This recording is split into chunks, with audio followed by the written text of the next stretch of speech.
También debo comenzar manifestando mi agradecimiento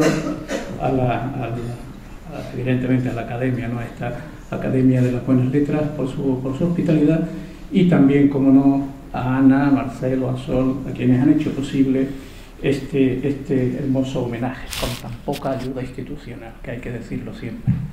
Y como no, a mi querido Nacho. Y gracias, Nacho, no solamente por tus palabras, sino porque en buena medida yo estoy aquí hoy gracias a ti. Y sin más dilación comienzo. Creo que conviene comenzar haciéndose algunas preguntas. Por ejemplo, ¿por qué el hijo primogénito de dos científicos de fama internacional, que además él mismo reconocía que aprendió a leer bastante tarde, por qué ha llegado a convertirse ni más ni menos que en el escritor más estudiado en Italia después de Dante? ¿Y por qué además Italo Calvino se ha convertido, igual que el poeta florentino, en un clásico del siglo XX? Y la tercera pregunta sería: ¿tiene vigencia hoy Italo Calvino para que organicemos este centenario? Lo que pretendo con esta charla es responder, o al menos intentarlo, a estas cuestiones. Ya en la infancia y adolescencia de Calvino observamos 5 claves en estado embrionario que van a explicar perfectamente no solamente su concepción del mundo, sino también la evolución de su escritura. El sustrato científico, la ideología de izquierdas, el amor por la naturaleza, el placer de la lectura y la atracción de las imágenes. Veamos poco a poco a lo largo de la charla cómo todas ellas se van imbricando. En primer lugar, hay que decir que los padres de Italo Calvino no fueron dos padres cualesquiera. Mario Calvino, agrónomo de fama internacional, ejerció cargos cualificadísimos ni más ni menos que en México y Cuba. Y su mujer, Eva Mameli, botánica de prestigio, lo acompañó en la etapa cubana. En el año 25 volvieron a Italia para instalarse en San Remo, que era la patria chica de Mario, y traían en los brazos a un bebé que aún no había cumplido los 2 años. Ahí tienen una imagen de Mario en el centro con sus colegas y colaboradores en Santiago de las Vegas, en Cuba. Es el que está en el centro, vuelto hacia nosotros, y a la derecha, de negro, Eva Mameli. Y a la derecha, como digo, los padres con Italo 3-4 meses antes de regresar a Italia. Por tanto, nació en la ciudad cubana de Santiago de las Vegas, pero el niño crecería en Villa Meridiana, una casa de 3 plantas con un precioso jardín en San Remo, y tampoco era una casa cualquiera. La casa era, ni más ni menos, se convirtió, mejor dicho, por obra de sus padres, tanto la planta baja como el jardín, en una estación experimental de floricultura llamada Horacio Raimondo, cuya dirección se le había encargado a Mario Calvino. En principio no iba a ser esa la sede, evidentemente, de la estación, pero un problema con las finanzas de la banca Garibaldi dio al trasto con la compra de una sede, y los padres de Calvino, de Italo, muy generosamente ofrecieron su propia casa. Imagínense lo importante que es esto para el crecimiento, como vamos a ver, de un niño. Los padres eran de ideología socialista, eran defensores de la laicidad en la educación y de la justicia social. Ambos apoyaron la lucha partisana durante la Segunda Guerra Mundial, y la madre, además, que era una firme antifascista, incluso estimuló a Italo y a su hermano Floriano, 4 años más joven, para que se echasen a los montes de Liguria a combatir en las filas de los garibaldinos. El contacto de la naturaleza, como ya pueden imaginar, en esa estación experimental rodeada de plantas, de la que aquí tienen una fotografía, imagínense, nacer y crecer en esa villa. Pues, como digo, el contacto con la naturaleza no se circunscribía solamente al perímetro de Villa Meridiana, porque Mario Calvino, el padre, tenía también una finca en el camino de San Giovanni, al norte de la ciudad. Y durante las vacaciones, los niños, por una parte Italo y por otra su hermano Floriano, que era 4 años más pequeño que él, solían acompañar al padre para ayudarlo a bajar con las cestas cargadas de hortalizas y de frutas. Y lo hacían por un trayecto que ascendía y descendía por caminos de herradura, por torrentes, por vados, etc.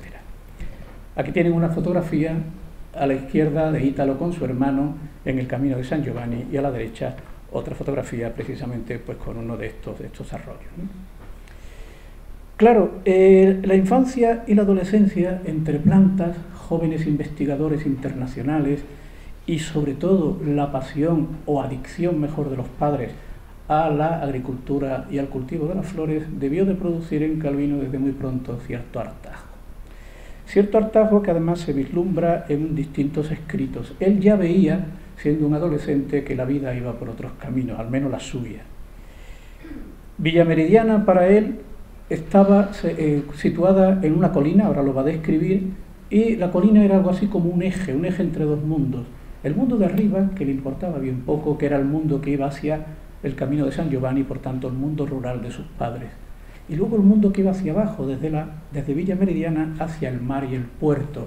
El mundo en el que él veía evidentemente con bastante interés pues lo que podría ser el futuro de su propia vida. Así lo recuerda en el año 62, cuando ya no vive en San Remo y aún no ha cumplido 30 años.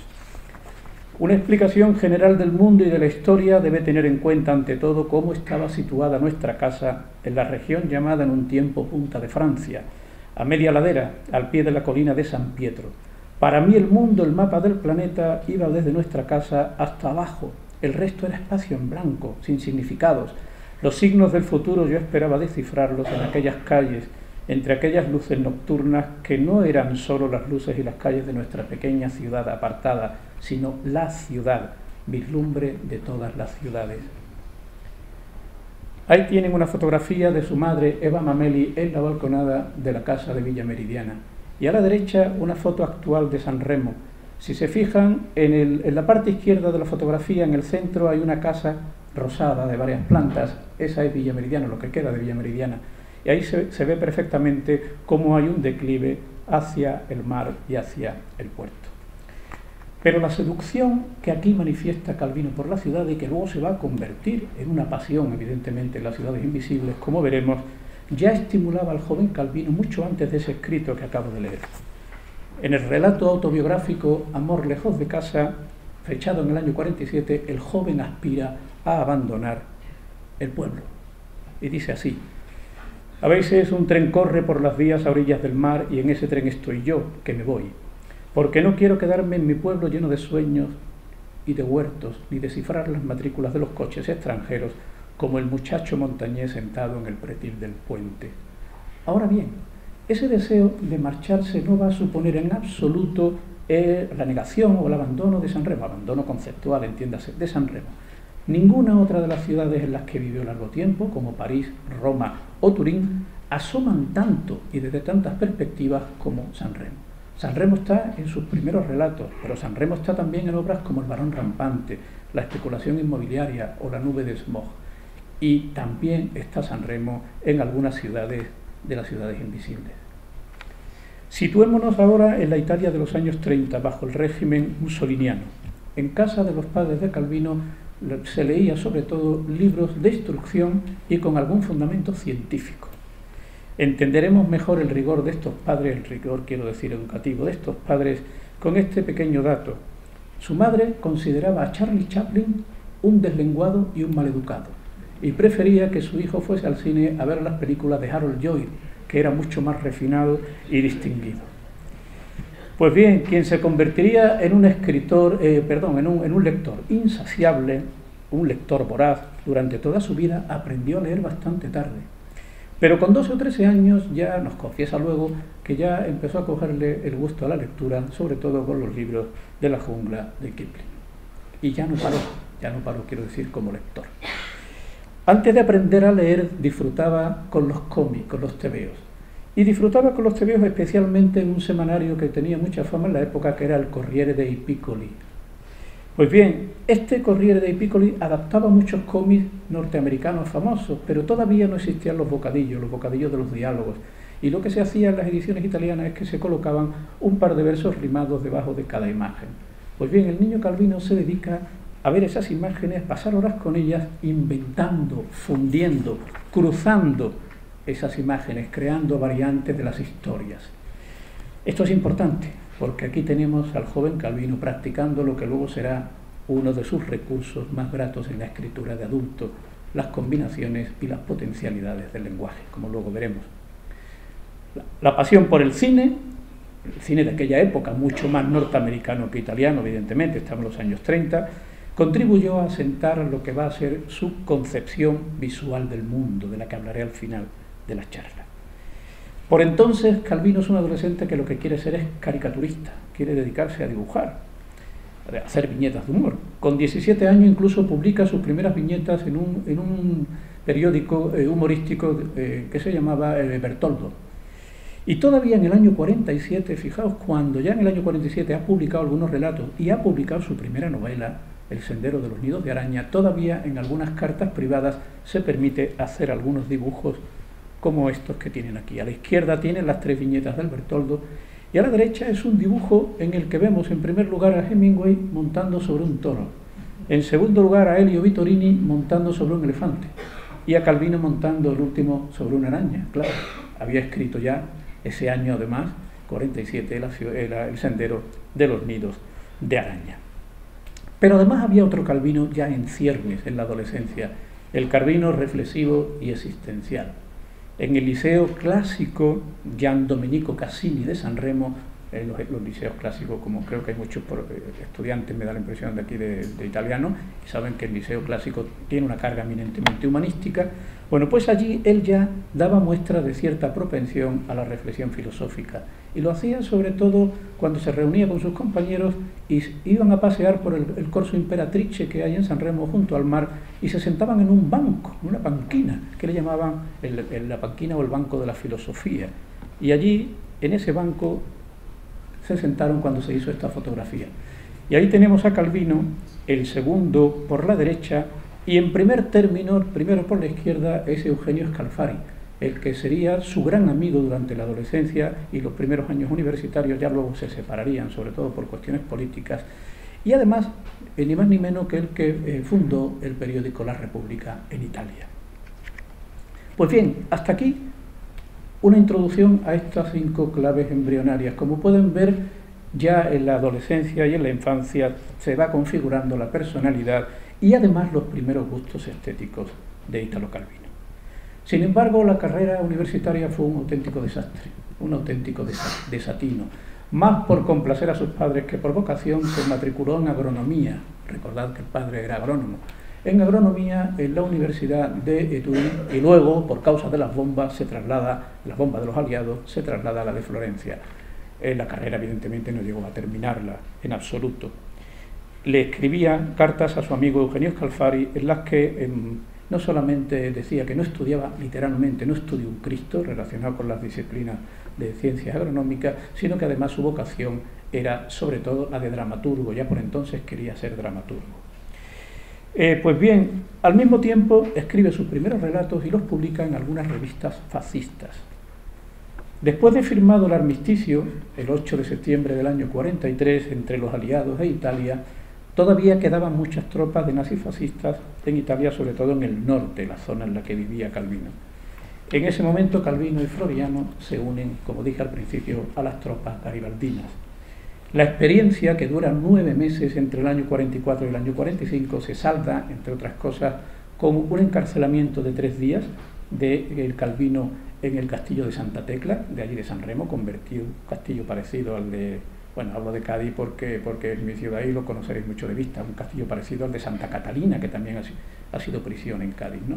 Se convirtió durante la Segunda Guerra Mundial en una prisión evidentemente dirigida por los nazifascistas, ¿no? Pues bien, allí estuvo 3 días encarcelado, allí estuvo su madre detenida también un día, y el padre de Calvino incluso hasta 2 meses.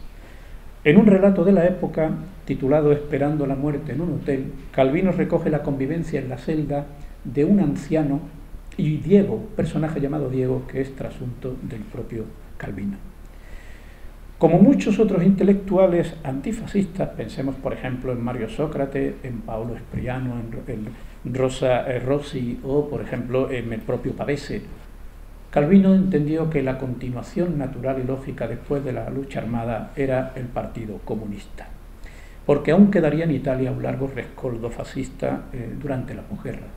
Pues bien, antes incluso de que acabara la contienda, Calvino se afilió al PCI. Y no fue un simple comunista o intelectual de salón, en absoluto, sino un activo comunista que se integró además en la estructura orgánica del partido, como periodista del periódico L'Unità, el órgano oficial del Partido Comunista, y además también como miembro de la Comisión Cultural.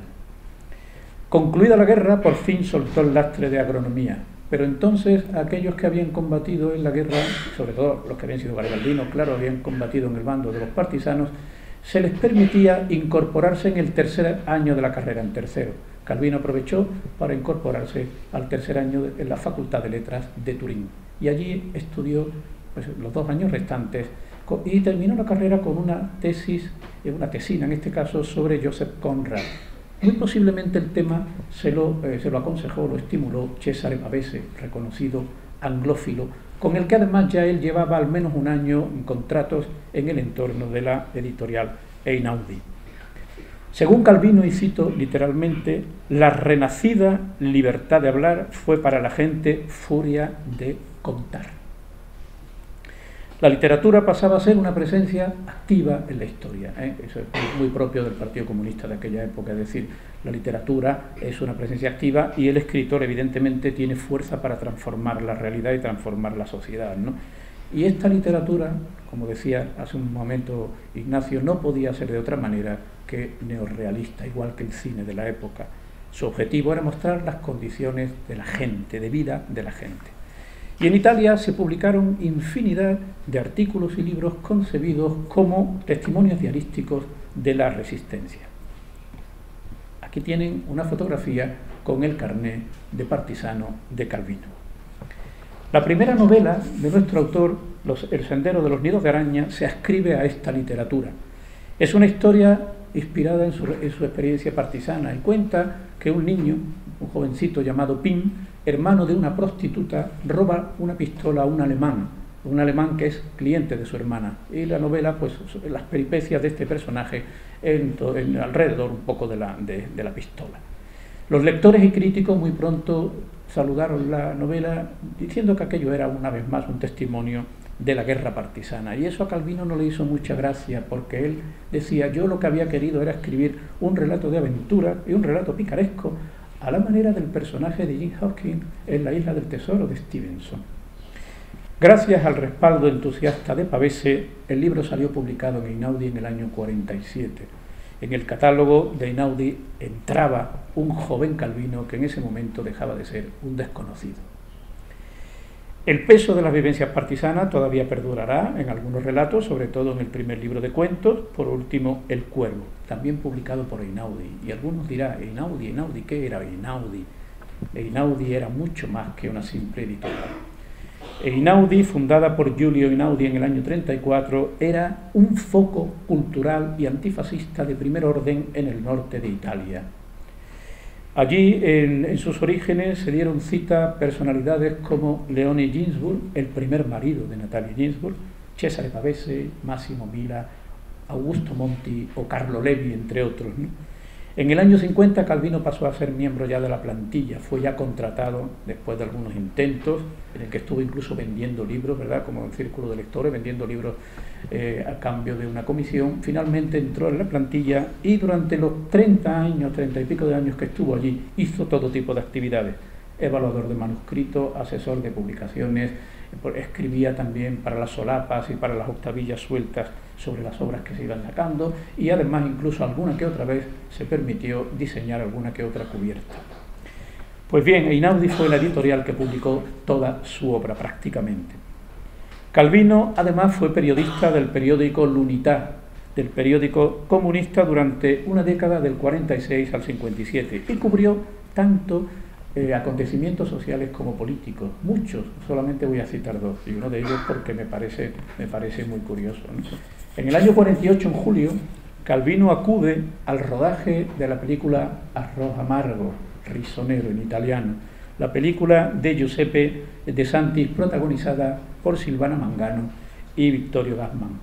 Acabó admirado por la belleza de la joven Silvana Mangano, que solo tenía 18 años. Ahí ven una fotografía en el descanso del rodaje de él y ella posiblemente jugando o a los bolos o a la petanca, algo parecido.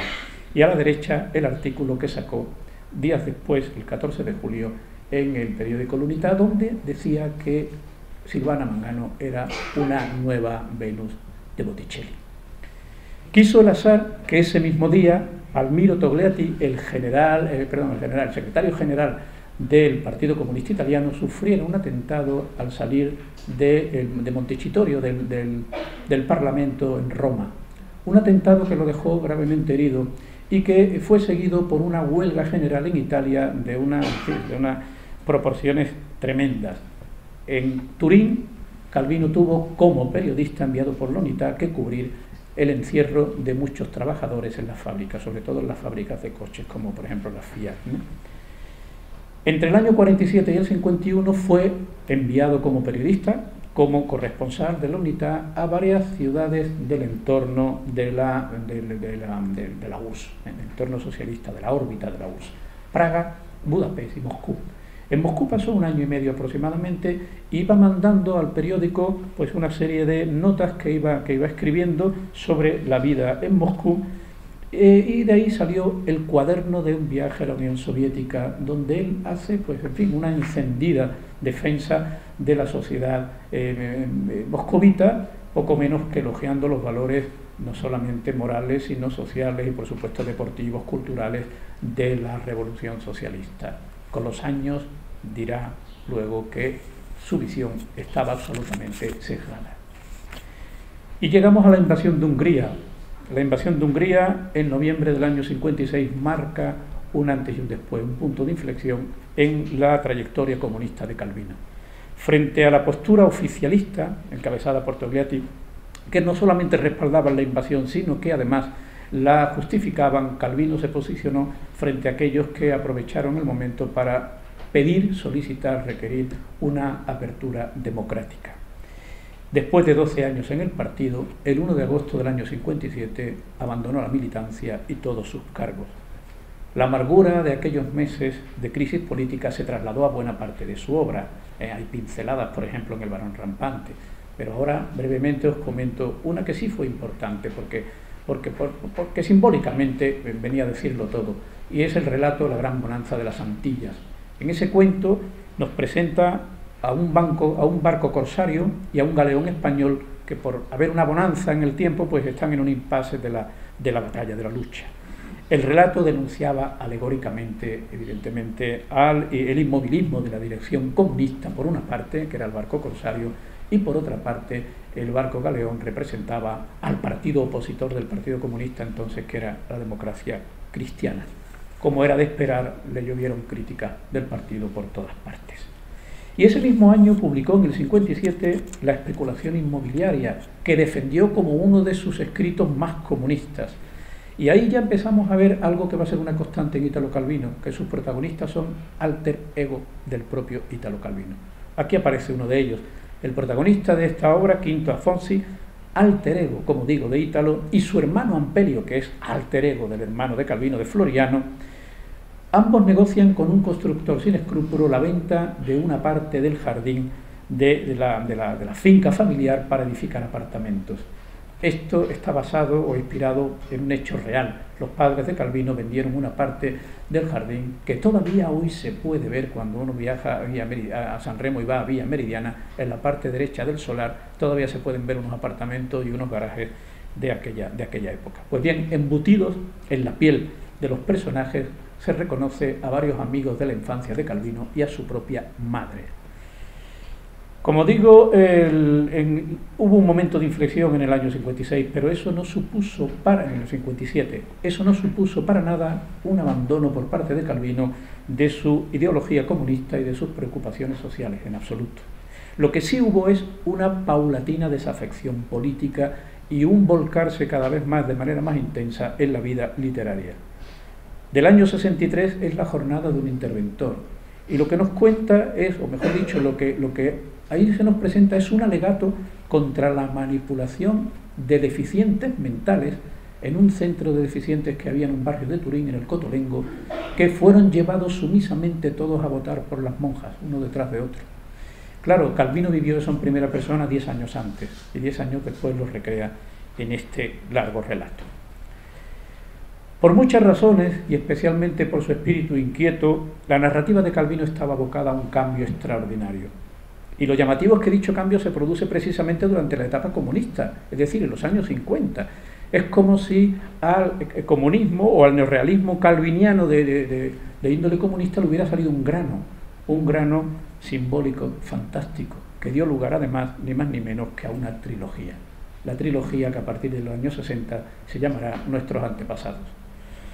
El giro de 180 grados aconteció de una manera absolutamente inesperada. Fijaos, después del éxito de la primera novela, El sendero de los nidos de araña, del año 47, él está intentando entre el 47 y el 51 terminar 2 novelas también de tipo realista. Pero está pasando una crisis de creación que le impide poner el fin a esto, coronar estas 2 novelas. Y al final, en el verano del año 51, se encierra en San Remo, en casa de sus padres, y allí durante 2 meses escribe una novelita que va a resultar ser El Vizconde de Mediado. La historia de Medardo de Terralba, que en la guerra austrohúngara en el siglo XVII sufre un cañonazo que lo divide en 2 partes, una parte buena y una parte mala, que no obstante aspiran a la integridad. Y ahí ya se pueden imaginar las descripciones, algunas de ellas realmente jocosas, de Calvino sobre el medio caballo y el medio jinete cabalgando hacia una parte y la otra mitad cabalgando hacia la otra. Pues bien, la novela seguía el motivo literario del doble, que se puede ver, entre otros exponentes importantes, en el Dr. Jekyll y Mr. Hyde de Stevenson, pero también, decía Calvino, en una novela que a él le gustaba mucho del mismo autor, que es El Señor de Ballantrae. Ni por asomo imaginaba que aquel desahogo estival iba a tener la repercusión que tuvo, la magnífica acogida que tuvo de crítica y de público. Es más, al principio tenía sus propias dudas, porque pensaba, ¿qué van a decir de mí los camaradas comunistas? Que ahora vengo yo a abandonar la clase trabajadora para escribir un relato puramente de divertimento y de evasión de tipo burgués. Sin embargo, Elio Vittorini, que era una voz autorizada en la literatura de la época y además una voz autorizada en Einaudi, era asesor de Einaudi en Milán, Elio Vittorini le dijo: este es tu camino. Y a partir de ahí había nacido el que su madre bautizó, la madre Eva Mameli, bautizó como Ítalo el Fantasioso. Después escribió 2 novelas más, El varón rampante en el año 57 y El caballero inexistente en el 59. La que más éxito tuvo de todas y por la que es mucho más conocido, de hecho aquí en España cuando se habla en estos días de Italo Calvino prácticamente solo se habla del varón rampante, es una cosa asombrosa, ¿no? Pero bueno, el varón rampante es verdad que durante su vida le dio infinidad de alegría y ganó mucho dinero también con ella, muchos royalties, ¿no? También con los años estaba un poco cansado cuando vinieron las ediciones escolares, las ediciones reducidas, las ediciones adaptadas, ya estaba el pobre un poco cansado del varón rampante. Y recordad, quienes lo hayáis leído, que el varón rampante no es más que la historia de una rebeldía, un muchachito que con 12 años, Cosimo Pio Vasco di Rondó, decide rebelarse contra la imposición paterna de comer caracoles y dice que se va a subir a la encina del jardín y no va a volver a bajar de los árboles. Tiene 12 años y vive en los árboles 53 hasta su final. Por tanto, cumple con ese principio de manera férrea, ¿no? De este modo, Calvino convierte lo que es un hecho absolutamente intrascendente, como es negarse a comer caracoles, en algo de gran trascendencia, no solo para la vida del propio Cosimo y su familia, sino también para los lugareños. La novela se publicó en el año 57 y hay que decir que la novela nace de los sentimientos que él albergaba por la salida del Partido Comunista, por la crisis. Esto es algo que los estudiosos ya han puesto de relieve con varios pasajes de la novela, pero yo solamente os doy un dato. El mismo día que él abandona el Partido Comunista, el 1 de agosto del 57, escribe una carta a su amigo y camarada Paolo Spriano y le dice: tengo que confesarte que el varón rampante no está alejado de los sentimientos que alberga mi corazón. Ya os lo podéis imaginar, en el varón rampante, además de la propia rebeldía del protagonista, hay otras rebeldías. Hay unos exiliados españoles que evidentemente por haberse enfrentado al rey, a Carlos III, pues están en los árboles también, aparte de otras aventuras que pueden verse bajo este prisma, ¿no? Por otra parte, si hay un libro consagrado a la naturaleza, al amor de la naturaleza, ese es El varón rampante. El territorio imaginario de Ombrosa, situado en un lugar impreciso de la Riviera, del territorio Ligur, donde está San Remo, evocaba el paisaje de su infancia, evidentemente, y de Villa Meridiana, aunque ya irreconocible a finales de los años 50 por la bueno, lo que ha ocurrido en todas partes, ¿no? Por el boom edificatorio, por el boom inmobiliario. Es uno de los escritos, el Barón Rampante, donde primero él muestra su preocupación por los estragos que sufre el medio ambiente a manos de los seres humanos.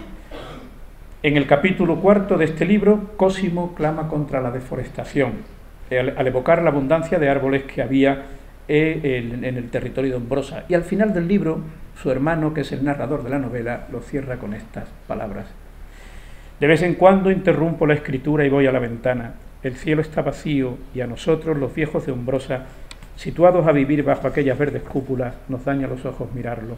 Se diría que los árboles no han aguantado desde que mi hermano se fue, o que a los hombres les ha entrado la furia del hacha. Estamos en el año 57. No es el único testimonio de su ecologismo. También en otros escritos de la década de los 50, como por ejemplo La hormiga argentina o La nube de smog, ahí se aprecia este ecologismo calviniano temprano, ¿no? En el caso de La hormiga argentina, se trata de una invasión de hormigas que asoló la región de Liguria, donde él vivía y que él recordaba de su infancia, pero lo que él no dice es que la hormiga argentina posiblemente la trajo el padre con alguna de las plantas exóticas que importó de América. Y luego la segunda novela, el segundo relato, está a caballo entre relato largo y novela corta, es la nube de smog. Los tienen los dos en la cubierta de la... Perdón, que esto se va solo, en la cubierta de la izquierda. Pero tienen a la derecha la cubierta de Marcobaldo, porque este es un libro peculiar en el que también se aprecia el amor por la naturaleza. Aunque publicado en el año 63, los relatos fueron saliendo de manera independiente desde el año 52. Marcobaldo, o sea, las estaciones de la ciudad. Es la historia de un personaje, Marcobaldo, que lo define Calvino como un alma sencilla, cándida, que se ha exiliado a la ciudad, pero no deja de pensar en la naturaleza. Y va buscando las huellas de la naturaleza por las calles de la ciudad. El crecimiento de un hongo, por ejemplo, en una grieta en el asfalto. Es un personaje conmovedor que se ganó la simpatía muy pronto del público y que todavía hoy se sigue leyendo en las escuelas en Italia, y también fue llevado a la televisión. La tercera novela de la trilogía, El caballero inexistente, cuenta las andanzas de una armadura vacía, la del caballero Agilulfo en tiempos de Carlomagno. Pues bien, el dúo formado por este caballero, Agilulfo, y su escudero Gurdulú, Agilulfo muy rígido con las normas de caballería y Gurdulú corto de entendederas, es evidentemente una referencia clara o una réplica de Don Quijote y Sancho Panza, dicho además por el propio Calvino. Como suele ocurrir, se han visto interpretaciones simbólicas de varios tipos para esta novela. Por ejemplo, una novela de la que se dice que es puro existencialismo, la vacuidad de la existencia, la soledad del ser humano, el hombre vacío que aspira a construir su futuro, etcétera, etcétera. Pero lo interesante de esta novela es que está contada por una narradora que es una monja en un convento, Sor Teodora, y el libro lo que hace es rendir un tributo a la escritura. No ha de extrañarnos esto. Calvino hace uso frecuente de la metaliteratura en sus escritos. Es uno de los leitmotiv de su obra. El Barón Rampante tiene pasajes dedicados a la lectura, las lecturas que hace Cosimo en las ramas, y sobre todo la intervención de un personaje muy peculiar, un bandido que viene huyendo de la justicia, que se refugia junto con el barón y le pide libros para leer, y se pasan varios capítulos leyendo libros y comentando lo que les ha gustado o no le ha gustado a uno o al otro de estos libros. Por tanto, ahí vemos también, en el caso del Barón Rampante, un homenaje a la lectura. La escritura fantástica de Calvino no acaba con la trilogía de nuestros antepasados, ni mucho menos. Aún habían de llegar en los años 60 y 70 libros como El castillo de los destinos cruzados, Las cosmicómicas o Las ciudades invisibles, de los que luego hablaré. Entre el año 59 y el año 60, Calvino pasa 6 meses en Estados Unidos, becado por la Fundación Ford, para hacer lo que le diera la gana, él y 5 jóvenes escritores europeos más. Cuando digo lo de hacer lo que le diera la gana es que no tenían obligaciones ni académicas ni de ningún tipo. Calvino se dedica a promocionar sus libros y, por supuesto, a intentar hacer contactos profesionales para ir engrosando cada vez más el catálogo de Einaudi. La estancia fue riquísima en experiencias. Él a la vuelta siempre echaría mucho de menos aquella estancia en Estados Unidos, y su mujer alguna vez dejó testimonio en alguna entrevista de lo que supuso para él aquel viaje. Pues bien, aquí tienen dos fotografías de Calvino en Nueva York, del joven Calvino, y abajo a la derecha con sus compañeros becados, y podrán ver en el centro a un jovencísimo Fernando Arrabal. Entre las actividades literarias y políticas que llevó a cabo merecen destacarse al menos dos, una de tipo político y la otra de tipo entre literario y social, ahora verán. En Montgomery asistió a un conciliábulo de Martin Luther King. Martin Luther King estaba animando a los negros a protestar de manera pacífica contra la segregación racial en un momento en el que había habido bastantes actos violentos del Ku Klux Klan. Y allá que va Calvino buscando a Luther King para meterse incluso dentro en la asamblea que él estaba dirigiendo. Y luego, en Nueva York, entre las muchas fiestas a las que asistió a unas fiestas en las que estaba el poeta Allen Ginsberg y algunos beatnik.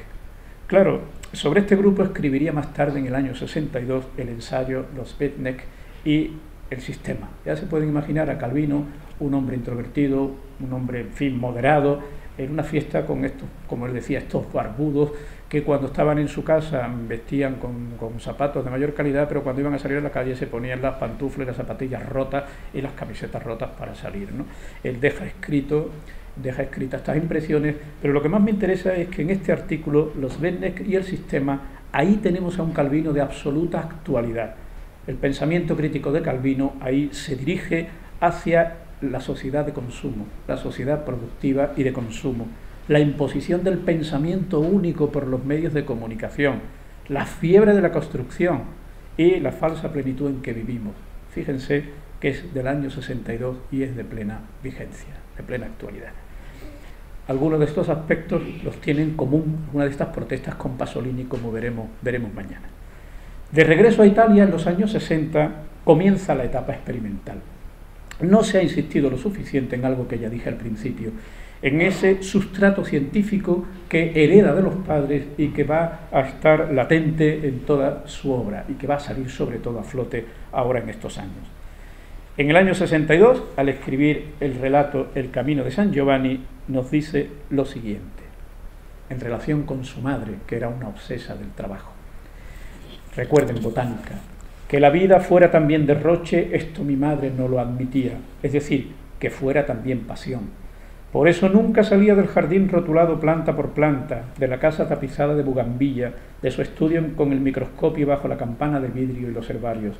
Sin incertidumbres, ordenada, transformaba las pasiones en deberes y así vivía. Calvino creció rechazando la nomenclatura científica que practicaban sus padres con los absurdos nombres latinos. Su visión de la vida respondía a otras cosas. Su visión de la vida no podía encerrarse ni medirse en taxonomías. Sin embargo, a medida que madura en su mente la concepción de la literatura como un instrumento para ordenar el caos, eso es lo que dice la literatura, es un instrumento para ordenar el caos del mundo, se va a interesar por la ciencia, pero no por la ciencia en sí misma, sino por las posibilidades que tiene la ciencia como fuente de conocimiento y de estímulo literario. Pues bien, se va a entusiasmar por las formas geométricas, por las simetrías, por las series, por las combinatorias y por los juegos aritméticos. En un artículo sobre la narrativa fantástica del año 70 escribió lo siguiente: el objeto de la narración no es para mí la explicación de un hecho extraordinario, sino el orden que dicho hecho extraordinario desarrolla en sí y en torno a sí, el diseño, la simetría, la red de imágenes que se depositan en torno a él como la formación de un cristal. Y años más tarde, en Palomar, escribirá lo siguiente: en la vida del señor Palomar, que es él, otra vez alter ego de Calvino, hubo una época en la que su regla era esta: primero construir en su mente un modelo el más perfecto, lógico, geométrico posible, etcétera, etcétera. Y luego, si miran más abajo, verán que dice: necesitaba una gran variedad de modelos, tal vez transformables el uno en el otro según un procedimiento combinatorio. Las reflexiones teóricas y la puesta en práctica de este proceso combinatorio son muy anteriores a Palomar.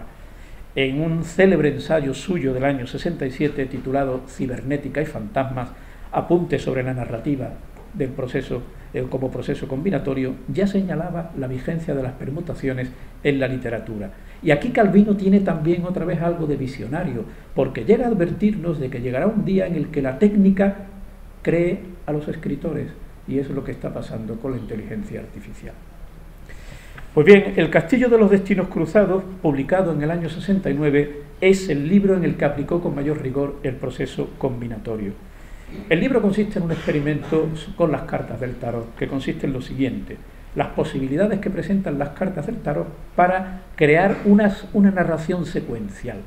En el escenario de un castillo se reúnen una serie de personajes que no hablan para nada. Sencillamente van lanzando cartas y en función de cómo van cayendo las cartas que salen, se va construyendo la historia de cada personaje, o al menos la interpretación que cada personaje hace de esas cartas. El libro tuvo una secuela titulada La Taberna de los Destinos Cruzados. El mismo sistema, el mismo método, pero otro marco.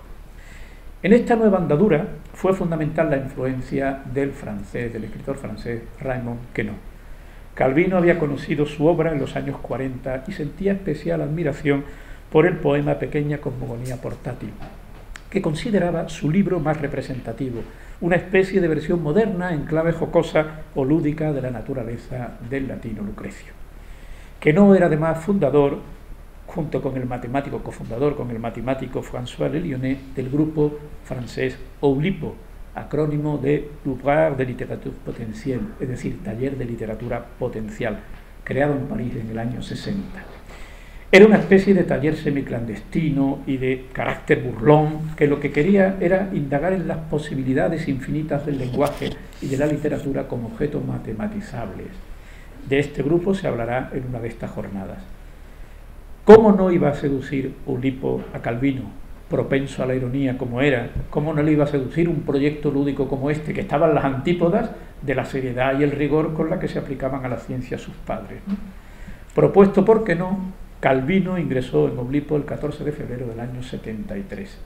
Y como había que llevar algo como garantía de la idoneidad, lo que llevó fue el proyecto del relato Los misterios de la casa abominable, que consistía en un juego narrativo en el que se combinaban 4 personajes y 12 acciones criminales, y los lectores debían descubrir quién cometió qué.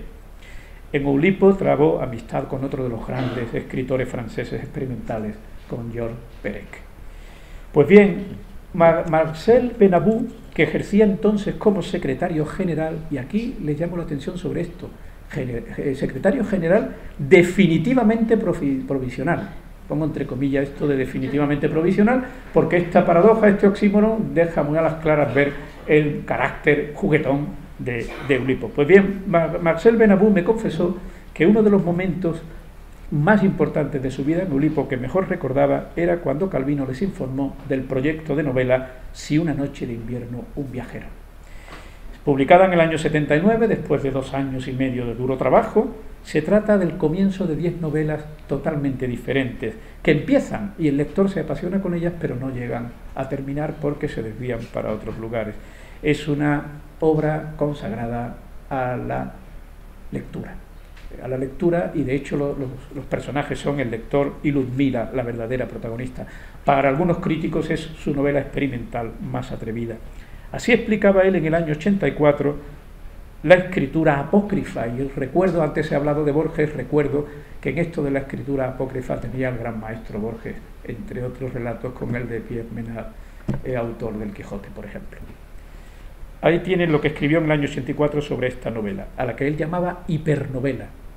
La empresa de tratar de escribir novelas apócrifas, que me imagino escritas por un autor que no soy yo y que no existe, la llevé a sus últimas consecuencias en mi libro Si una noche de invierno un viajero.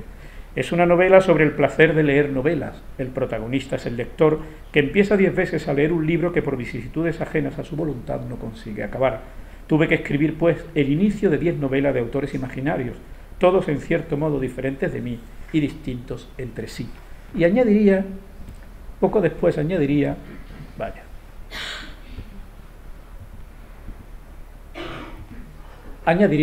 los tipos de novelas que aparecen en un artículo que escribió con posterioridad. No les leo, pero ahí pueden ver la cómico brutal, la novela de la perversión, etc. En el año 65, la narrativa de Calvino da un giro realmente importante y extraño, cuando publica uno de sus libros más apasionantes. Ya desde aquí hago una encendida defensa de este libro, muy poco comentado en España, divertidísimo, que es Las Cosmicómicas. Se trata de un conjunto de relatos de experimentación literario-científica que fueron publicándose primero por entregas y luego recogidos en el libro. Calvino advierte, esto no es ciencia ficción al modo de Julio Verne o de Wells, no. La ciencia ficción busca traer algo que va a ocurrir en el futuro a nuestros días. Lo suyo es distinto. Él se remonta a los orígenes del cosmos, de la vida, de la evolución de los seres vivos, y le da un sesgo de tipo cosmológico, astronómico, biológico, geológico a los relatos. A él le interesa aquí la ciencia, como dije antes, solo porque le va a estimular para escribir sobre estos personajes. En este momento le pusieron de título literato intergaláctico y poeta irónico de los espacios intersiderales. El interés de Calvino por la astronomía comienza en los años 60, en plena era espacial, cuando los rusos habían mandado ya al espacio exterior al primer hombre y Neil Armstrong dio aquel célebre gran paso para la humanidad. Calvino había asistido en Boston, en su viaje a Estados Unidos, a una conferencia de Giorgio de Santillana, donde el italiano exponía las relaciones entre el pensamiento científico y la mitología, pero en el marco de las civilizaciones antiguas, ¿no? Así que Calvino dejó sus lecturas habituales y empezó a leer como loco libros de cosmogonía, de etnografía, de biología y de geología. Entre otros autores tuvo presentes a Giordano Bruno, a Galileo, a Leopardi, a Landolfi, a Luis Carol, a Queneau y a los latinos Lucrecio y Ovidio. 2 años después publicaría una especie de segunda parte, Tiempo Cero, donde hay más de disciplinas biológicas y físicas que propiamente de astronomía.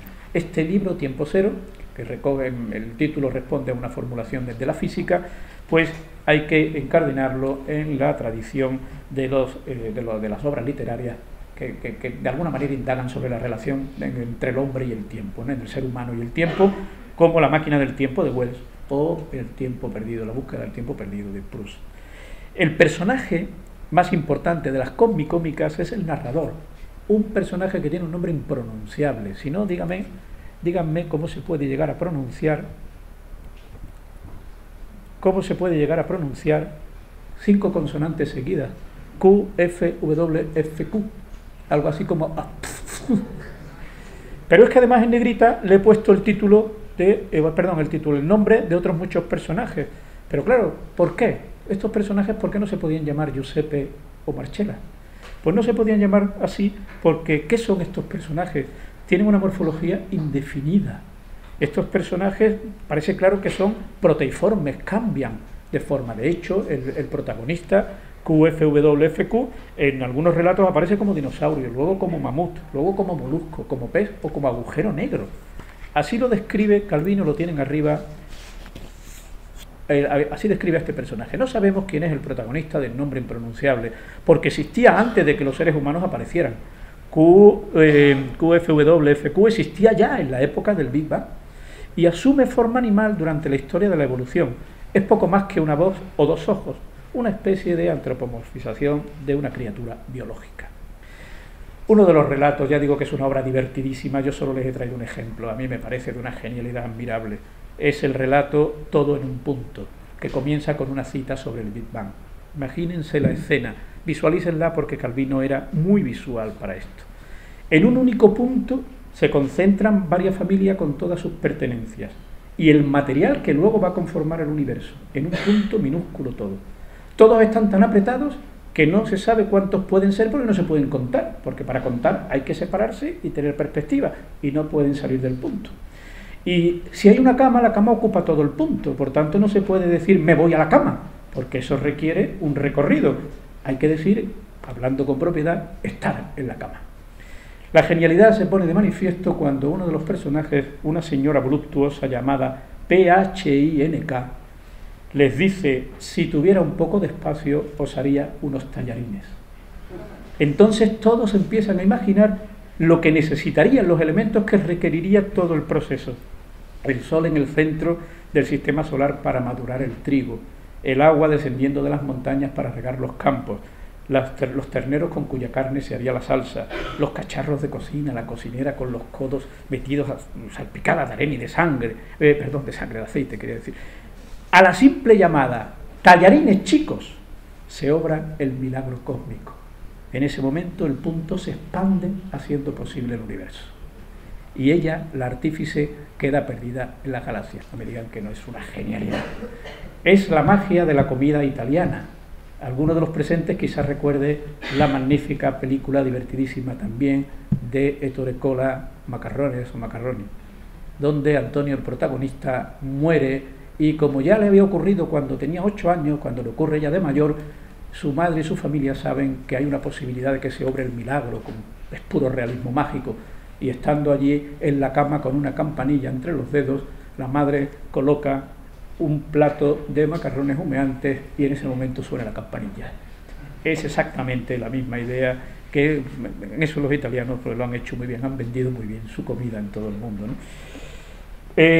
Aunque muchos de estos personajes, como podéis ver, son de difícil clasificación, sin embargo, el lector inmediatamente a través de este tipo de historias los asemeja a seres, en fin, seres humanos, ¿no? Porque las historias se asemejan a las propias de los seres humanos. Por ello, han tenido tanto éxito representaciones que se han hecho de las cómicas, por ejemplo, en el teatro. Les traigo 2 carteles de unas representaciones que se hicieron en Italia y luego en España por el Teatro Meridional, una obra que ha tenido bastante éxito durante varias temporadas. Y vamos ya llegando hacia el final. En el año 72, Calvino publicó la que él consideraba su obra o su libro más logrado y perfecto de cuantos había escrito, Las ciudades invisibles. Compartían esta opinión, entre otros amigos y críticos, Natalia Ginzburg y Pasolini. El libro combina recursos y leitmotiv muy queridos por Calvino. Por una parte el relato fantástico, por otra la preocupación por el medio ambiente, la narrativa combinatoria y los esquemas geométricos y aritméticos. El origen de todo se remonta años atrás, cuando un productor quiere hacer un documental, Franco Cristaldi quiere hacer un documental sobre Marco Polo, y gracias a Suso Secchi D'Amico, a la guionista, contactan con Calvino para que haga el texto. Calvino escribe un relato de más de 100 páginas, magnífico desde el punto de vista literario, pero muy poco práctico para llevarlo a un documental. Finalmente el proyecto no llegó a ningún sitio, pero a Calvino le quedó el gusanillo de las historias del libro de las maravillas de Marco Baldo. Y en el año 70 vuelve a él, empieza a escribir lo que él llamó una serie de apólogos o poemas en prosa. En la ficción calviniana, Marco Polo informa a Kublai Khan de una serie de ciudades que ha ido encontrando a lo largo del imperio. El resultado son 55 ciudades fabulosas, todas ellas con nombres de mujeres o bien de reminiscencias bizantinas, medievales, griegas, por ejemplo Eudoxia, Chloe, Valdrada, Sobeida. Así se acercaba a la resonancia que habían tenido, resonancia exótica, las ciudades del original de Marco Polo: Cambalú, Sindarifa, Cormoe, Tampingui. Pues bien, entre los antecedentes, Calvino reconoció el largo poema Kubla Khan de Coleridge y, para el motivo del embajador mensajero, relatos como por ejemplo el de Kafka, El mensaje imperial, o Los 7 mensajeros de Dino Buzzati. Sin duda, algo de responsabilidad debieron de tener también las esculturas de Fausto Melotti. Él siempre diría que cuando descubrió a Fausto Melotti, y sobre todo lo descubrió un año antes de escribir Las ciudades invisibles o de terminarla, en el año 71, en una exposición en Turín, estas figuras filiformes, sutiles, ligeras, las trasladaría de alguna manera a muchas de sus ciudades. Pues bien, el joven que ansiaba, como vimos al principio, descubrir los secretos de la ciudad desde el balcón de Villa Meridiana, ofrecía ahora una muestra de su amor por las ciudades, pero también de la dificultad para habitarlas, porque Calvino pone sobre la mesa, sobre el tapete, los peligros para el medio ambiente que tienen las ciudades, sobre todo a raíz de la industrialización, cómo avanzan sobre el entorno natural, los estragos de la desertización, la superpoblación, el hacinamiento, etc. Las ciudades invisibles tienen un diseño intencionado que escapa habitualmente a los lectores. El libro consta de 9 capítulos, ahí lo tienen a la izquierda, 9 capítulos en números romanos, y dentro de cada capítulo nos encontramos con un marco narrativo que incluye un prólogo y un epílogo. En ese prólogo y en ese epílogo dialogan Marco Polo y el emperador mongol, Kublai Khan. En medio, en cada capítulo, entre prólogo y epílogo, se van distribuyendo las ciudades. Pero además, a la hora de distribuir las 55 ciudades, Calvino tuvo en cuenta dos parámetros más. El primero de ellos, los tipos de ciudades, y luego los números. Me explico. Todas las ciudades están clasificadas en función de su naturaleza en 11 tipos. Ahí los tienen: las ciudades y la memoria, las ciudades y el deseo, las ciudades y el hombre y el nombre, las ciudades y los muertos, etc. Desde la primera edición, cada una de esas ciudades, que son 5 nada más por cada serie o por cada tipo, 5 ciudades que van numeradas del 1 al 5, como pueden ver ahí. El número lo he puesto arriba en superíndice. Pero Calvino no quería agrupar las ciudades en cada uno de los tipos de tal manera que fueran compartimentos estancos, me explico. Él no quería en un capítulo poner las 5 ciudades de las ciudades y la memoria, 1, 2, 3, 4, 5 y así seguir. No, él quería trabarlas. Él quería que las ciudades saltaran de un capítulo a otro en función del tipo al que estaban adscritas. Y esto lo van a ver mucho mejor aquí.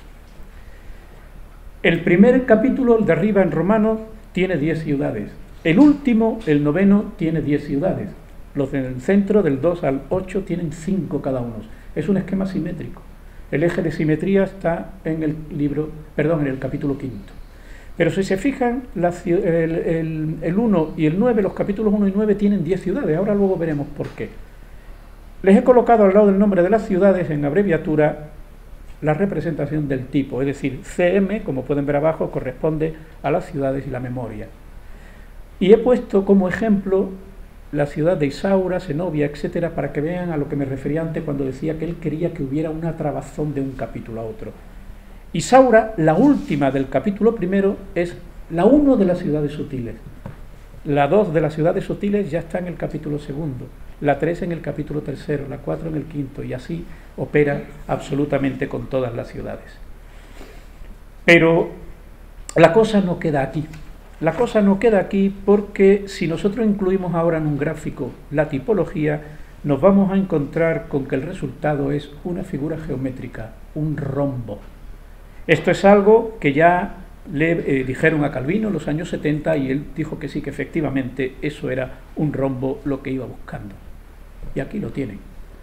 Arriba tenemos los 11 tipos, a la derecha los capítulos, y ahí, como pueden ver, las 10 ciudades en el ángulo superior del capítulo 1, las 10 ciudades en el ángulo inferior del capítulo 9, y en el centro las que tienen 5 ciudades.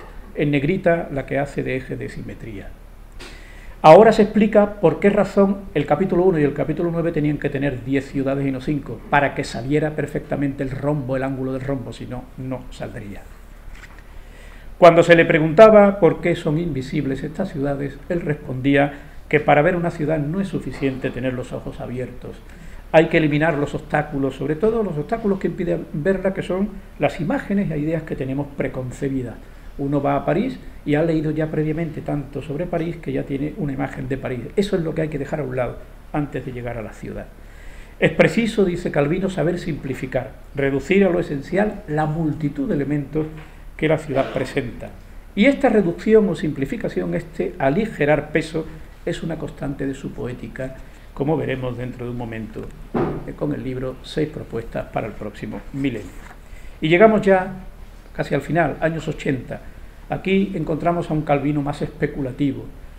Tanto es así que quizás por eso se decidió hacer algo que llevaban los compañeros y los amigos pidiéndole hace tiempo, que publicara todos sus ensayos literarios y sociales en un único libro. Es lo que hace en el año 80. Una piedra encima, discursos sobre literatura y sociedad, artículos o ensayos desde el año 55 en adelante. Y esta época, los años 80, es la época en la que cobra especial vigor su concepción visual del hecho literario. En el año 80 describía la fantasía como un modelo de organizar o un modo de organizar las imágenes. Se ha dicho, y con razón, que el órgano narrativo de Calvino era la vista. Concedía una extraordinaria importancia a la imagen, tanto es así que él decía que la imagen era el germen de la creación para él. Primero visualizaba la imagen y luego intentaba darle una forma narrativa o especulativa. Y decía que en la escritura y en la lectura se ve muy bien, decía Calvino, son dos procesos que van en sentidos distintos. Por ejemplo, en el caso de la escritura, nos encontramos que en la escritura la dirección va de la imagen a la palabra. En el caso de la lectura va de la palabra a la imagen. Bien, la importancia de la imagen se observa en infinidad de ensayos y especialmente en la colección de Arena, en el libro Colección de Arena, que recoge sus notas descriptivas de muchas exposiciones de aquellos años. Palomar, su último libro narrativo, muestra a Calvino en estado puro, al Calvino ojo-mente. Es una especie de diario íntimo de las cosas menudas, donde se va imponiendo la mirada de un personaje, el protagonista homónimo, el alter ego de Calvino. Decía Pietro Citati, el escritor Pietro Citati, que si había un libro que era puro, puro, puro Calvino, este es Palomar, ¿no?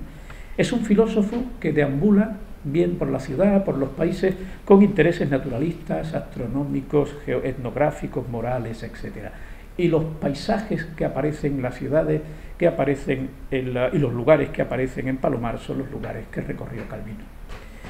En los últimos meses, antes de fallecer, Calvino andaba enfrascado en escribir, obsesionado también, y el hombre seguramente bastante estresado, las 6 conferencias que le habían encargado las lecciones americanas para impartirlas el curso siguiente en la Universidad de Harvard.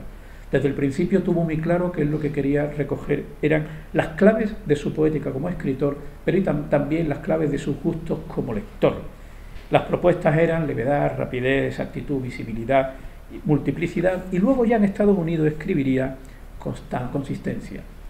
Con las notas que dejó en los archivos, su esposa Esther Calvino organizó el libro que conocen sin duda, las 6 propuestas para el próximo milenio, que no se corresponden exactamente con esta, la última, consistencia, que no llegó a escribirla. Ella la sustituye por apuntes sobre el principio y el final, unos apuntes deslavazados que tenía Calvino y que no estaban en el programa inicial de las conferencias. Pues bien, esta obra, con metáforas realmente iluminadoras y repleto de referencias literarias, se ha convertido en su legado poético, uno de los libros esenciales para conocer la obra y el alcance de sus cavilaciones sobre la escritura. Quizás sea la levedad la que mejor lo define.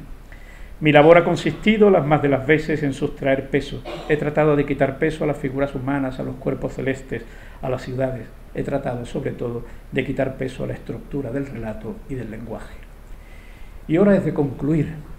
Calvino fue un escritor poliédrico, que nadaba con soltura en las aguas del neorrealismo, la literatura fantástica y la experimentación narrativa, además de ser un crítico literario riguroso y un intelectual admirador de otras muchas disciplinas, teatro, música, ciencia, etnología, mitología, antropología, etc., porque todas ellas mantenían una relación estrecha con la literatura, y para él, lo dije antes, la literatura era una herramienta de indagación en el conocimiento. Muchas de estas reflexiones sobre la naturaleza, ya lo hemos visto, la sociedad de consumo, el avance de la técnica, son de extraordinaria vigencia. Pero el escritor no sobrevive solamente en sus obras.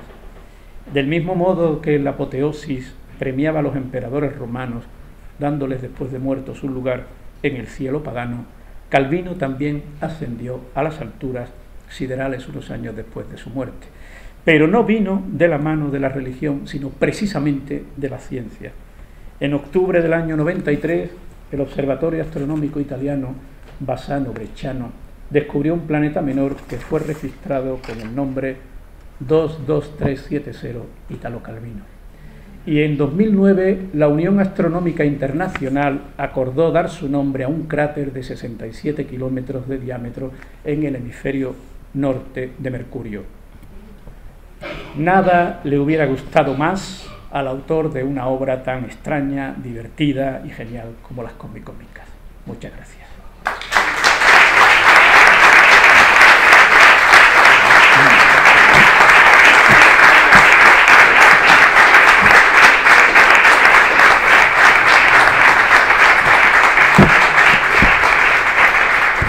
No sé si alguien... Gracias. Aprovechamos si alguien quiere preguntar algo, decir algo. Me gustaría si pudiera usted abundar en la relación de Calvino con el cine. Sí, sí. A lo largo de su obra. Sí, Yo sé que en el principio sí. muy importante en la infancia, en la adolescencia, era muy aficionado a películas norteamericanas, pero después el gobierno fascista impide que entre las películas norteamericanas en Italia, y a lo mejor eso también tiene que ver con el desencanto suyo. No. Yo, el tema del cine que mañana, en el enfrentamiento mañana Calvino-Pasolini, hablaré un poco más del cine, Solamente lo he mencionado. Es verdad que en su época de juventud él iba al cine, bueno, y de niño iba en San Remo. Yo he tenido la suerte de estar en el cine al que él iba en San Remo, y él iba muchísimo al cine, le encantaba, pero a medida que fue creciendo con los años y sobre todo dedicándose más de lleno a la literatura, hay una especie de desafección con el cine que viene por lo siguiente, porque él empieza a ver que son lenguajes muy distintos, a pesar de que él apreciaba enormemente el lenguaje visual, pero él ve que lo que él escribe no se representa luego tal cual. De hecho, se intentó, este hombre, Antonioni, intentó llevar al cine alguna película suya, y cuando él vio finalmente el resultado del guión, decía, pero si es que no ha dejado nada mío. Y entonces tiene textos ya con una cierta edad en los que nos dice que el cine y la literatura no casan bien. También había tenido malas experiencias con el teatro y con la ópera. Él colaboró con el compositor Luciano Berio, él puso la letra a varias obras, a varias óperas, a algunas arias, pero cuando luego se representaban y él iba al teatro a verla, decía, pero es que de lo mío no hay nada. Y claro, le decían, pero es que tú escribes literatura, luego está la puesta en escena, la escenografía, la adaptación, y eso es lo que tú no controlas. Entonces, yo creo que esa, más que desafección, ese pensar más en la literatura, ir dejando el cine, no creo que viniera tanto por ese periodo que dice usted, que es cierto, cuando Mussolini impone, que en España pasó algo parecido, pues con la autarquía famosa, impone que determinadas cadenas y determinadas productoras evidentemente no vengan. Pero no, a él yo le noto a partir de los años 60 en adelante, esa indiferencia un poco por el cine, que va a recuperar luego un poco en el año 70 y tanto, cuando tiene alguna colaboración con Fellini, ¿no? Y Fellini y él eran amigos y eran colaboradores, y de hecho, no lo he dicho antes, pero si habéis leído El Barón Rampante, o lo poco que he dicho sobre El Barón Rampante, quienes no lo hayan leído, pensad por un momento en la célebre escena de Amarcord, de la película Amarcord, en la que el loco tío Teo está encima de un árbol diciendo «Vole una donna», y no baja si no se la llevan. Luego viene aquella monjita y consigue hacerlo bajar, ¿no? Pero la idea de la rebeldía, subirse a un árbol, luego hay escenas en Amarcord que están claramente inspiradas. La película Amarcord es posterior al Barón Rampante. En el Barón Rampante, esto de tirarle el loco tío Teo a los familiares que van subiendo frutos en la cabeza, eso ya lo hace el Barón Rampante. El apoyar una escalera para intentar subir, o por ejemplo el enfado del hermano del loco tío Teo al principio de la película, cuando sube, al principio de la escena, quiero decir, cuando sube el loco tío al árbol, es idéntico al enfado del padre del Barón Rampante cuando el niño decide subirse a la encina. Es decir, que la relación con el cine sigue estando. De hecho, algunos relatos suyos breves se llevaron al cine. Por ejemplo, La aventura de un soldado fue llevado al cine por Nino Manfredi, fue la primera película que dirigió Nino Manfredi. Pero esa pasión que él tenía al principio por el cine como espectador la va dejando cada vez más de lado.